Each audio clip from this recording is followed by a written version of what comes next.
the most dangerous women in Maryland. They are murderers, dealers, and thieves. I've been shot at. You go through that through the game.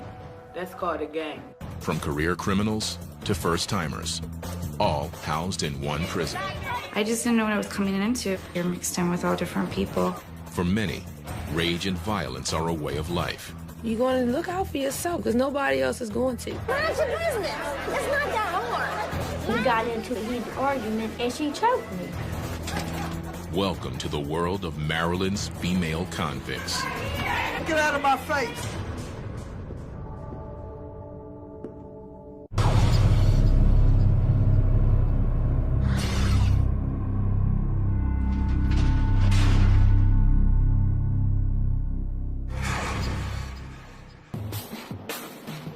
Jessup, Maryland, outside of Baltimore. Home to the only prison for the state's female felons. Killers, kidnappers, addicts. They all land here at Maryland Correctional Institution for Women, or MCIW. Never mind, my lover. I'll be home soon. Come on, Fifth Avenue, WC, what it is? They never stop coming. Each year, about 1,300 inmates pass through the prison's intake center, where they are strip searched, interviewed, and assigned a place in the system. Many come fresh off the brutal streets of Baltimore, a city just 15 miles north of the prison, and one of the most violent in the nation. I've been shot at, you know. It's just crazy. You go through that through the game. That's called a game. I put a gun into my face. I never liked her. Thank you, Jesus, that the gun ain't go off, or I would have been over here for life. At MCIW, these new arrivals will live alongside every type of felon. 900 offenders are housed here, minimum to maximum security, the highly aggressive with the low risk, all mixed together. With the right. This is something else, the cut. Some inmates have more trouble than others adjusting, like Paris Pratt. It's tight. I have had roommates where I had to get them out because I don't have a lot of patience these days with the foolishness and all of the craziness that people bring to your room. I don't decorate. I haven't decorated this cell because I don't want to feel like this is my home. Paris arrived a year ago and is still struggling to settle in. Some days I wake up good, other days I wake up bad, other days I wake up feeling very homicidal. Though only 25 years old, she will be here for the rest of her life. Abandoned as a teenager, Paris started dealing crack to support herself on the streets. Now, she's been convicted of killing a 16-year-old boy in cold blood. I was convicted of first-degree murder, and I was sentenced to a life sentence plus 25 years with no parole. I've been painted this picture as a monster. Paris was the first woman sentenced to life without parole in Montgomery County, a middle-class suburban area outside of Washington, D.C. I fired 2 shots. He fell backwards, fell on his back, was laying on the ground, trying to get up, but it's like he couldn't. Police say she thought the boy was a snitch. She claims that it was self-defense. Things got ugly. When his hand came out of his pocket a little bit, I saw the knife in his hand. So my first instincts, just like anybody else, was to defend myself. Paris is trying hard to keep herself in check behind bars. If she breaks the rules, she'll wind up in segregation or lock. If somebody touches me, I'm definitely going on lock, because I'm definitely going to defend myself. Lock is the unit reserved for the highly violent and explosive. Offenders are confined to their cells 23 hours a day. It's the last place inmates want to be. I haven't been on lock, thank God, but because I have an attitude. I do have an attitude.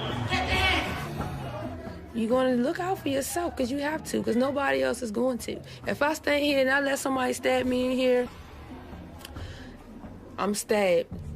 They're not going to give a damn about what caused it, who did what, or whatever. The first thing they're going to do is say, oh, okay, you did it, lock her up. It's up to officers like Captain Hannah to keep Paris and other inmates under control. In her 20-year career, this wife and mother of 3 has come across every type of criminal, male and female. She knows that these women are dangerously on the edge. You're working with people who have committed crimes, have the potential to commit more crimes, so that's the danger element. You're working with people who are unstable, have a lot of mental health issues, emotional issues, and some people are just not going to like you just because. This afternoon, Captain Hannah is making rounds on the prison campus, making sure inmates are inside, getting ready for daily count. She's aware of how unpredictable and unstable these women can be, and is careful as she approaches an agitated offender in a nearby building. Somebody wants to help me. I want help. I want somebody to help me. That's what I want. I want to stop banging on the doors and the windows, begging for help, and nobody is helping me. I need help. What's the problem? I don't understand. The inmate might try to reach through the bars in the window and hurt someone.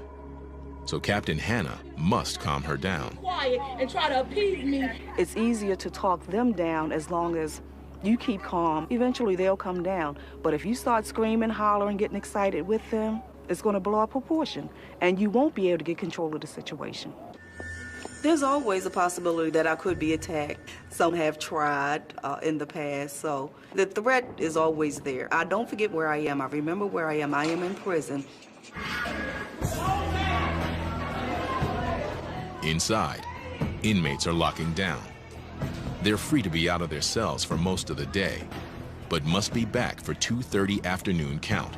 Don't be disrespectful. I'm not being disrespectful. Like that. Actually, you didn't have to say get out the face. You didn't have to say that. I don't want to be on. You didn't have to say that though. All right.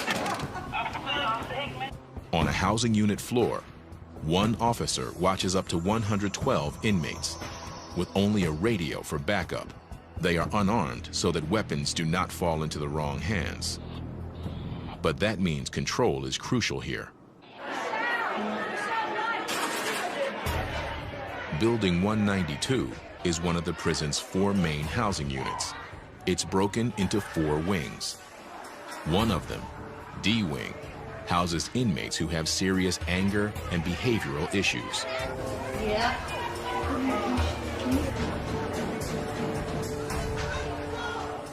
I mean, it's just a bunch of chaos. People banging on the door. She wants to kick and bang, scream, and cuss out the police, or cuss out the inmates walking past her door. Whatever, just stuff like that.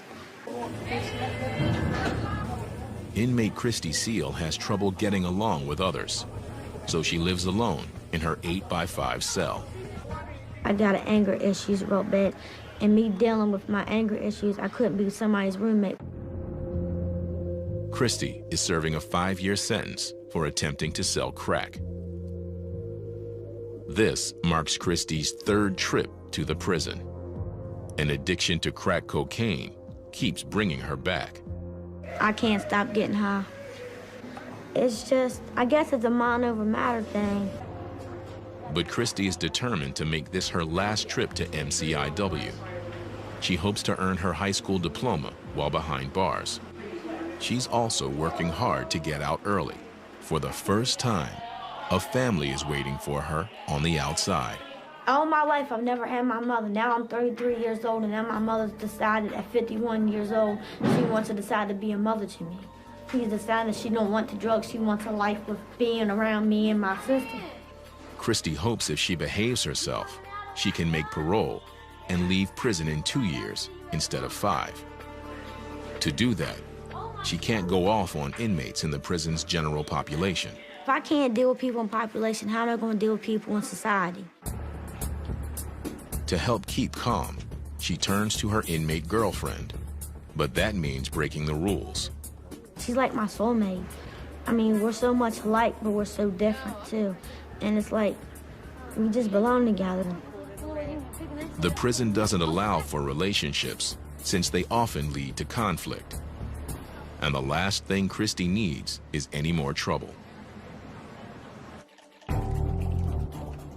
Across the prison campus, inmate Jill Newland is a first-timer to the prison.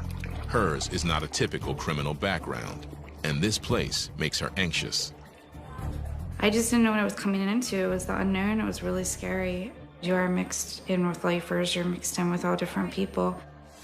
The 34-year-old grew up in a middle-class suburb of Baltimore, attended college, and led a comfortable life until she got hooked on painkillers. It just escalated. I ran out of prescription medication, so I went to other things. I started experimenting with heroin, cocaine, things like that. Jill soon found herself disappearing for days into Baltimore drug houses. People were dealing drugs out of the house, constantly people in and out, probably up to 60 to 70 people in the house at a time. It's just crazy where drugs lead you. She eventually turned to crime to support her habit. Convicted of first-degree burglary, Jill got an 8-year sentence, but was put on probation. She violated her probation and is now doing hard time.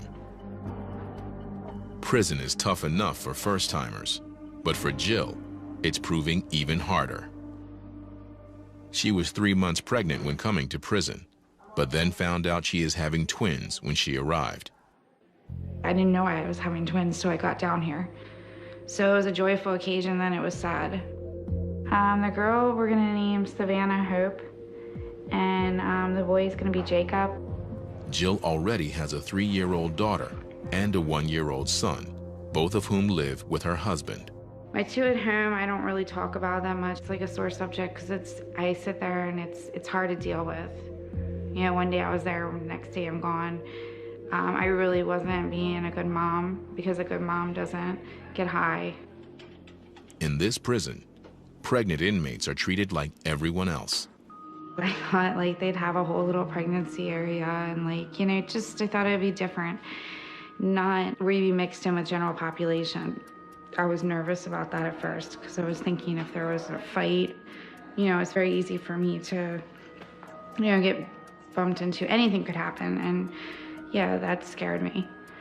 I mean, you have to watch yourself. Because she is carrying twins, Jill's pregnancy is considered high risk. Twins are often premature, and her past drug use could compromise the baby's health. As her due date nears, the prison has confined Jill to the infirmary, a small wing separate from the main housing units. Security cameras monitor these women 24/7 in case something goes wrong. I'm really concerned about their health. I mean, I think their health is good, but it's still scary because you don't know. I mean, I won't know until the babies are born. As it's getting closer, it's getting worse. But I can't do anything about it, so I've just tried to deal with it. I have to take it one day at a time and just hope for the best. But Jill will have to deal with far more than she expects in the days to come.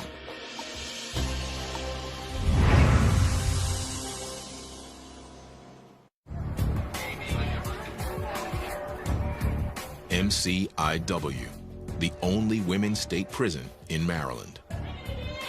Some inmates stay only a few months, others remain for life. The number of women behind bars is climbing at a rate nearly twice as fast as that for men. There are more women now that are committing crimes that, which leads to incarceration. Anywhere from prostitution to drug charges, murder charges, theft, just as volatile as male crimes. It is 10 a.m. Friday morning. Captain Hannah meets with a group of inmates. She knows that some of these women may be headed for trouble if they make the wrong friends. Women come in here, you're emotionally unstable. You develop these relationships with other women who are emotionally unstable, and it doesn't work out. Please try not to get caught up into any of the foolishness here. Captain Hannah even tries to drive home the message by sharing her own past. Sexual abuse, physical abuse, emotional abuse. I've been through it all myself, but you can change. It could have been me sitting here.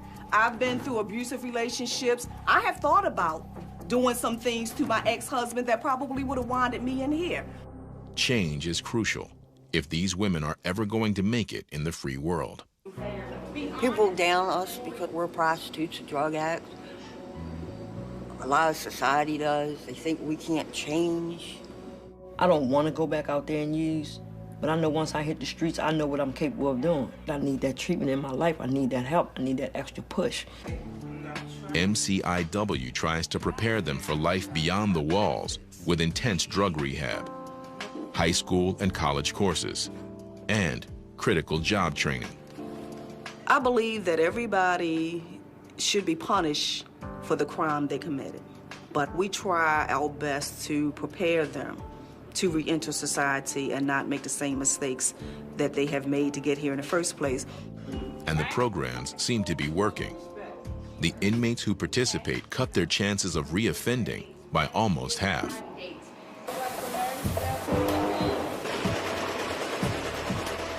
The prison sew shop offers some of the best training.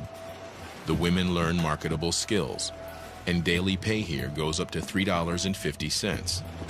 Behind bars, that's a big paycheck, and it's considered a privilege to work here.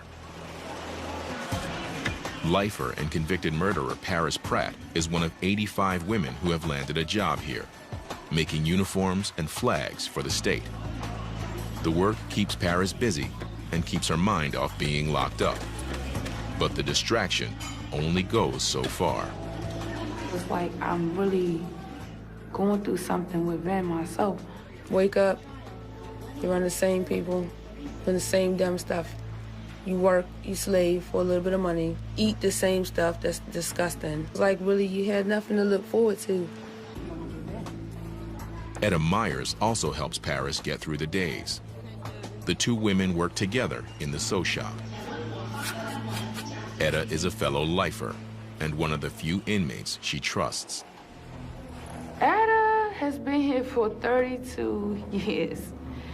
I used to think she got to be crazy to be still sane after 32 years, you know. Paris.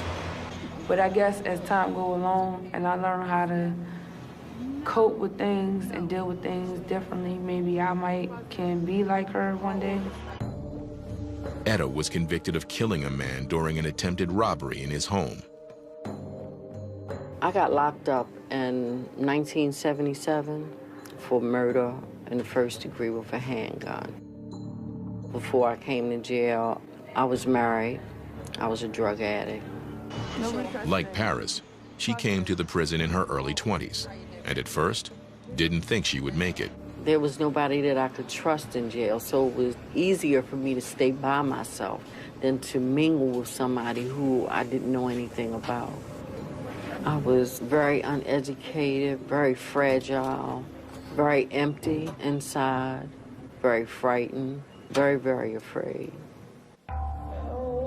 Okay, I wake up because... I met Paris about a year ago. She had just come into prison with a life sentence. They wanted her to know that there were people here who actually had been here for a long period of time and had fared just well. Her first question was, how long have you been here? And oh my God, you look so good. And I'm like, you know, I don't know what good is, but thanks. Etta knows that Paris is on edge. I don't think that it has hit her. Reality has really not set in. For most of us who serve a long sentence, it takes a couple years before it actually settles in, before you're able to accept it. For the people that don't accept it, it's going to be really hard because life is hard in jail.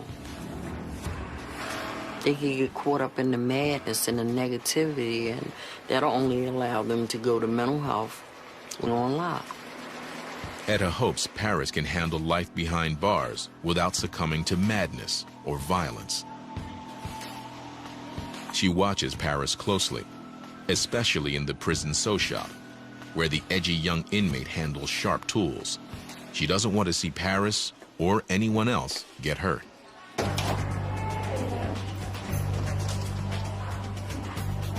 All items must be carefully tracked. We do an inventory of all the tools, so when something turns up missing, all doors are locked, we'll put on lockdown until that particular tool is found. And at the start and close of each shift, officers give everyone a thorough pat-down. So anytime you come in and out, you're definitely safe. Scissors, screwdrivers, even needles. In the hands of an angry inmate, they could easily become lethal weapons. It's almost 11:30, lunchtime, and a large crowd is gathering in the chow hall. With so many inmates in one place, a lot can go wrong in just seconds. Inmate Christy Seal has been working hard to stay out of trouble and to make parole. But today in the chow hall, an ordinary lunch with her girlfriend goes wrong. Mind your business, stay out my business. It's not that hard, you know what I'm saying? An argument breaks out between the two of them, and suddenly, the girlfriend grabs Christy by the throat. Mind your business.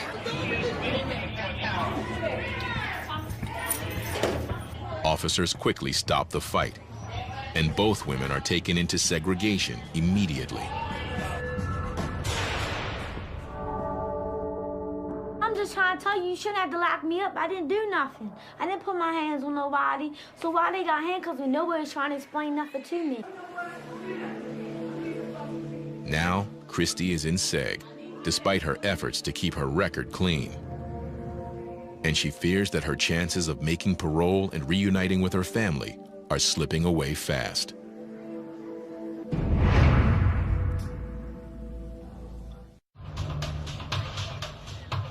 Thursday morning at Maryland Correctional Institution for Women. Here, behind the mesh of razor wire, 900 of the state's worst female offenders are forced to live together. At any given time, about 20 of these inmates are pregnant. Among them is convicted burglar and drug addict Jill Newland, who is expecting twins. 3 weeks remain until her delivery date. Every week, Jill undergoes a routine checkup: her weight, blood pressure, and the baby's heartbeat, along with the size of the uterus. But today's exam brings some scary news. As is often the case with twins, the babies are ready to come out weeks ahead of schedule. Jill must head to the local hospital immediately. The anxiety started building up with the fact of knowing that it was coming to an end, and reality set in a little. And it's just a scary situation.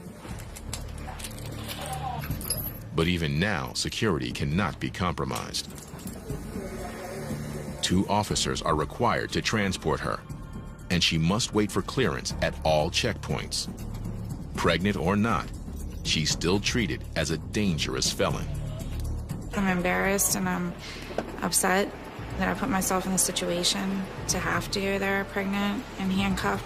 It just seems like they're surreal. It's like everything's just happening, and I feel sometimes like, what's going on? Is this real? The hospital is only 15 miles away, but it's a long drive for Jill. She doesn't know what this early delivery might mean for the unborn twins. Inside the prison gates, the grounds are unusually quiet. A prisoner is coming out of segregation, and Captain Hannah has cleared the entire area. All outdoor movement stops whenever an offender leaves her segregation cell. An officer escort always stays close by her side. It's all about keeping the inmates safe from attack. There's not supposed to be any inmates on the grounds. When the seg gets moved, it's our responsibility to protect that inmate because they are handcuffed. So if something happens, they cannot defend themselves. If they're fighting somebody and that person has friends out in general population, then they could be a possible enemy. The extra security also protects the staff from getting hurt. Officers know they can never let their guard down when dealing with convicted criminals. Captain Hannah learned this the hard way, As a young officer, she survived a vicious inmate attack. It took months for her to recover. I had been on the job approximately 4 months, and I was attacked by an inmate, maximum security prison. Segregation inmate ran down the table, jumped me from behind, and he stabbed me. The shoulder, the back, the side of the face. I was stabbed 5 times. At first, I didn't even know that I was being stabbed because it just felt like punches. I came back to work because I knew the risks involved when I took the job. You could lose your life in prison. Lieutenant Parker to all OICs, 1021 shift. Captain Hanna to all units, resume your movement, resume your movement. The attack is a constant reminder of how dangerous her job can be, especially when handling the volatile inmates housed in segregation. Also known as lock, the 48 cells in SEG are reserved for the prisoners who break the rules. In lock, inmates are confined to their cells nearly every hour of every day, with only 2 showers a week. Inmates say it's dark and loud and frightening. For the prison, it's the ultimate discipline. For inmates, there's nothing worse. It can stay with them long after they get out. I used to be terrible at one point. I made a change in my life not to go back over there because it's not worth going over there. And now that's really how you lose your mind. You get absolutely nothing. So you're sitting in this little cell, and I mean, people scream out the windows all night and sing. I mean, they do anything that they possibly can to keep their mind off of what they're going through. Man, lock is horrible. You never come out your cell. You got all this time to sit in there and just look at walls and think and talk to yourself. I mean, who wants to be over there and be miserable like that? I know I don't. I'm in school. I'm trying to do what I need to do to get out of here. I'm not trying to make my time stop by going on the lock. You know what I'm saying? And I'm telling you, you don't want to go over there. Christy Seal has just come out of lock after fighting in the cafeteria with her inmate girlfriend. My girlfriend is a liar.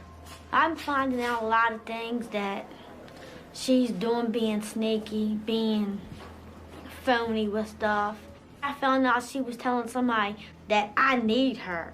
I don't need you, miss. Are you crazy? And we got into it in the cafeteria, and we got into a heated argument, and she choked me. This was Christy's first trip back to SEG in months.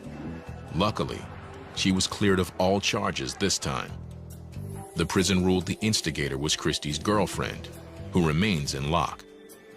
She's always putting her hands on me. There's a scratch mark on my neck where it's healing up right there. She did that, you know what I'm saying? So I'm constantly smacking her back because I'm not going to just keep allowing you to put your hands on me and think I'm not going to smack you back. Hearing about the fight with her girlfriend, Captain Hanna brings Christy in for a talk after she is released from SEG. So what do you plan to do now? I'm going to try to stay away from her. And I did say try. We do not condone these relationships, but we know they do happen. And it doesn't work out. There are fights. The women may do certain things or act certain ways towards other inmates just to make this particular one jealous, and it creates a lot of problems. My anger took over because I couldn't. It felt like I couldn't breathe. I felt like everybody was ganging up on me. Mm-hmm. You have to be able to handle your anger issues. What do you have planned for when you leave here? If you don't have a plan, you're going to be back here. What about your education, college degree?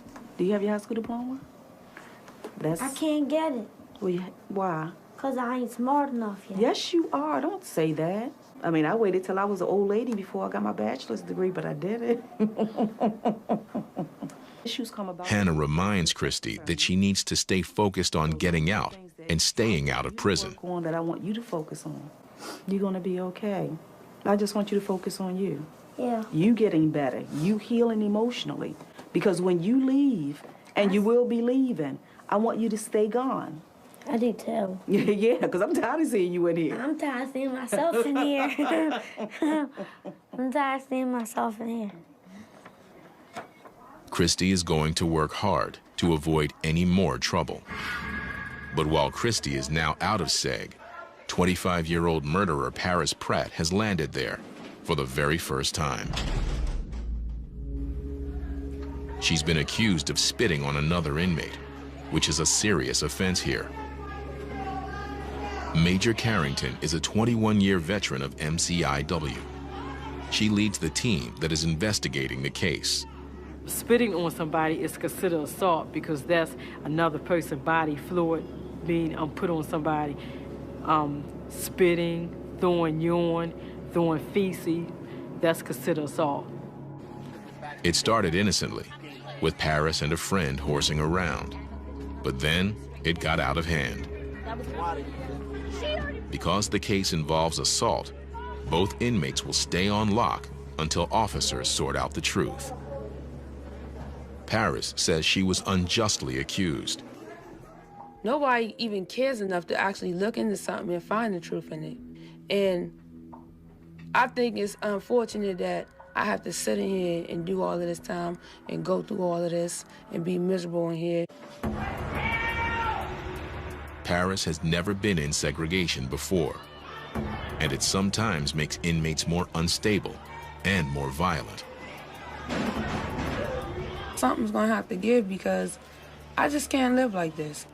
I have so many bad days in here because I have never seen nothing like this before.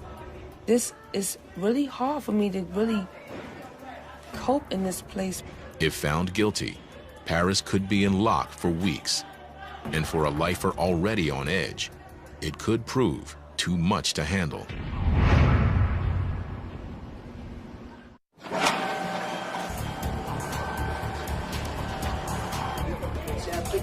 3 p.m. at Maryland Correctional Institution for Women. A new shift takes over. And for their own safety, officers conduct a careful shakedown of the cell houses. Every day, every time a shift change, each officer that comes on, they have to do a search of the common areas. Officers regularly shake down individual cells, but inmates also like to stash contraband, such as razors and drugs, in the common areas. If they want to hide it for somebody else to get, they will hide it in the common area. That way anybody can go get it. There's no claim to any specific person, so if you find it in the common area, you cannot say this belongs to this particular inmate. You can do it. They're very creative in how they hide things. They would hide stuff inside the trash can because they know nobody really wants to put their hands on that because that's unsanitary. They can hide stuff behind the paper, so you have to look under that to make sure that there are no razors, tobacco, or anything hidden behind that. Yeah, marijuana, heroin, pills, and a lot of times women will take other people's drugs, psychotropic drugs, just to get high. If they know that you're constantly searching and that you're being consistent with it, then they're less likely to hide it in these areas. Those caught with dangerous contraband end up in segregation or lock with other rule breakers. Like inmate Paris Pratt, who is just getting out from a 1-week stay on an alleged assault charge. But she's not out of trouble yet. The prison concluded that Paris did not spit on anyone and has dropped the assault charge. But she still faces a hearing on a related violation from that night: aggressive horseplay. If found guilty, the inmate is in danger of seeing more seg time. The charge sounds relatively harmless, but the prison knows how easily things can escalate here. Hearing Officer Barthlow oversees these disciplinary cases. It starts out as some minor type of play, but then someone takes offense to what's occurring in the way of too hard of a bump or some comment being made, and then the fists start flying. Sometimes, prisons allow another inmate to act as a sort of representative for the accused. She argues on Paris's behalf and ensures that she is treated fairly.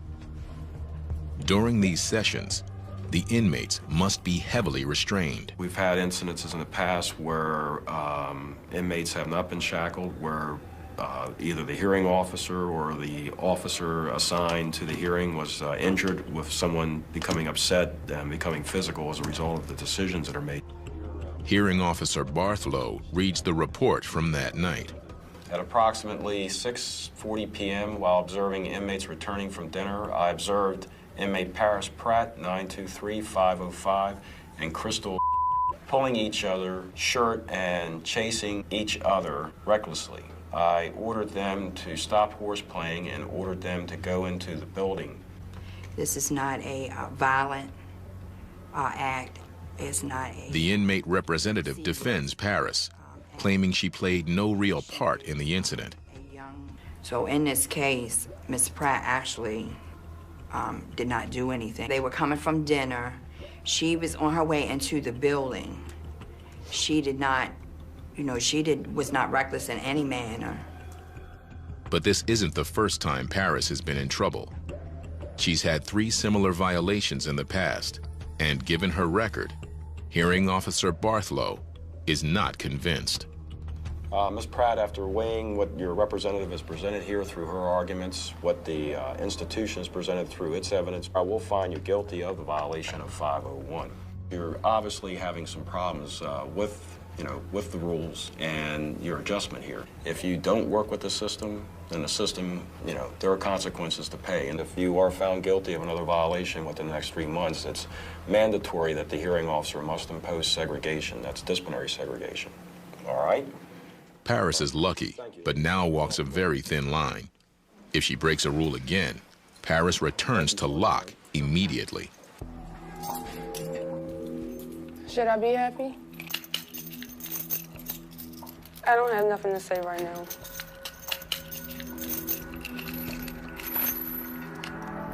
The thought of more seg time unnerves her.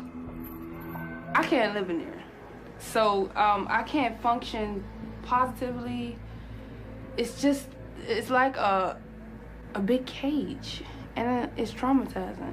I went crazy over there. I mean, I didn't know what to do.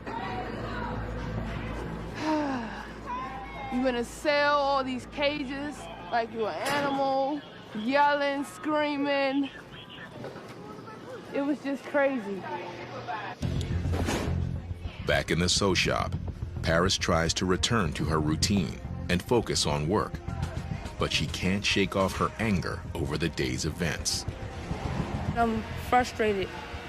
This whole situation, I'm just sick of this institution. Like, I'm sick of this place. I'm sick of it because they all full of shit. I'm probably gonna get in trouble for saying this, but I don't even care no more. I don't. Paris knows her outburst could lead to more trouble, but controlling her frustration may prove even harder now. Outside of the prison, at the local hospital, Jill Newland has just given birth to 2 babies, Savannah Hope and Jacob Michael. The girl is, 6 pounds, 3.8 ounces, and the boy was 5 pounds, 4.3 ounces. So. Both are healthy. I was concerned when I first got here, on how everything was gonna go, just being the high risk. But everything went okay. And I was very thankful. But even now, in the hospital, Jill is reminded that she is a convicted felon, as well as a new mom. Officers, rather than family members, stand by her bedside for the big occasion. The officers stay in the room with me. They don't stay outside the room. You can't just call your family and just expect everybody to come see you because it's a breach of security. I get really mad at myself. I'm like, look what I did now. Like, Jill, how stupid can you be? To let yourself get to this point. I mean, I should be with my family, with my husband, with his family. It should be a joyous occasion for everyone, and here I am in prison giving birth. I definitely think the twins are getting a raw deal. 80% of the women at MCIW are mothers, and when they get locked up, their children are usually sent to live with other relatives or in foster care. In this case, Jill's husband will take care of the babies. He will pick them up from the hospital later today. I don't know if you can really get ready for something like that, but I guess, I don't have a choice. I like to stop the clock.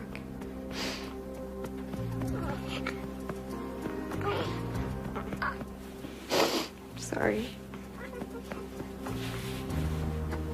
It's a hard thing to go through.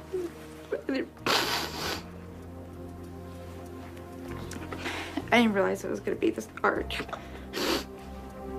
In a few hours, Jill will be forced to give up her twins and return to an 8x5 cell. She has 7 more years to go.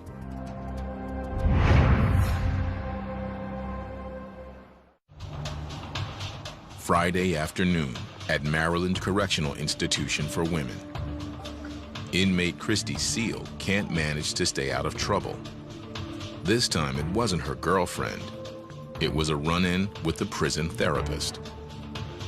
At their weekly meeting, Christy accused the therapist of letting her down and lying to her at the top of her voice.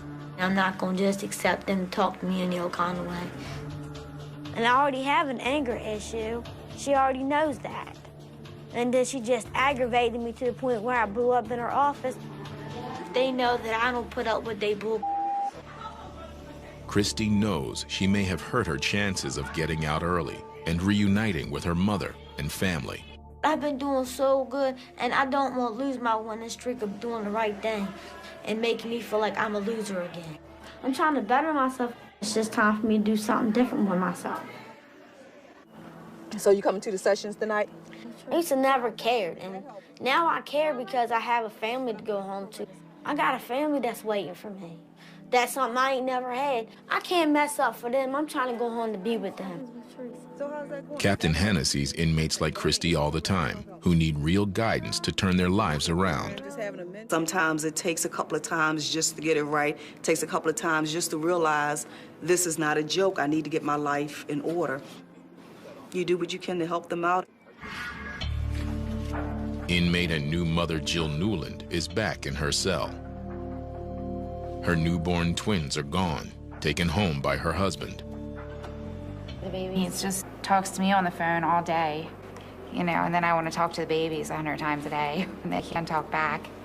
I miss the twins a lot, but right now it's like split emotions because I really want to be with my kids, but at the same time, I keep saying, what good am I to my kids like that, you know? And you're not. You can't take care of children and be high. Jill is ready to return to the prison's intensive drug treatment program. She's fiercely determined to stay clean for good. I actually do feel like it's a fresh start. I think if I just stay positive and just keep trying to do the things I need to do to stay focused, I'll be okay. I want to be clean. I want to do the right things. To help keep inmates like Jill focused, the prison offers a unique program for new mothers. Once a week, they can get a special visit where they openly hold and play with their babies. For 2 hours, they can be parents. If Jill stays on track, she'll see the twins, and the visits will remind her of why she needs to change. But while Jill Newland will eventually go home, convicted murderer Paris Pratt will not leave here, ever. These days, Paris has been staying out of trouble and out of luck, but she's only served 1 year of her life sentence. I don't know if I'm going to adjust to life here. One day I could say I'm going to adjust to life. The next day I could say I might take my own life because this is not living. This is just existing. I just don't think I can do it in here. I really don't. To keep herself sane, Paris will continue to look to fellow lifer Etta Myers. It's a pretty frightening experience. I think that she'll come along, but I think that it's going to take some bumps and bruises along the way. It's going to take some time for her to accept the reality that she may be here for a very long time. I was going through it, so I probably will get there. If I have to be here for years and years and years and years, you know what I mean? You have no other choice because you have to deal with it, but I'm just not there yet. Only time will tell if Paris can adjust. Everybody has an issue. When they come in here, there's a reason why they did what they did. And what we try to do is to help them, to process it, to look at ways that they can change within. Officers like Captain Hannah try to help the inmates find their way. I don't think that we should ever give up on people. I feel that my mission and my purpose is to help hurting women. Even just through caring, just being a kind of a decent kind of human being. Day after day, Maryland's female felons continue to fill the cells at MCIW. Whatever their crimes, the prison and the officers give these troubled women the chance to change their ways. But in the end, it's a choice each inmate must make for herself.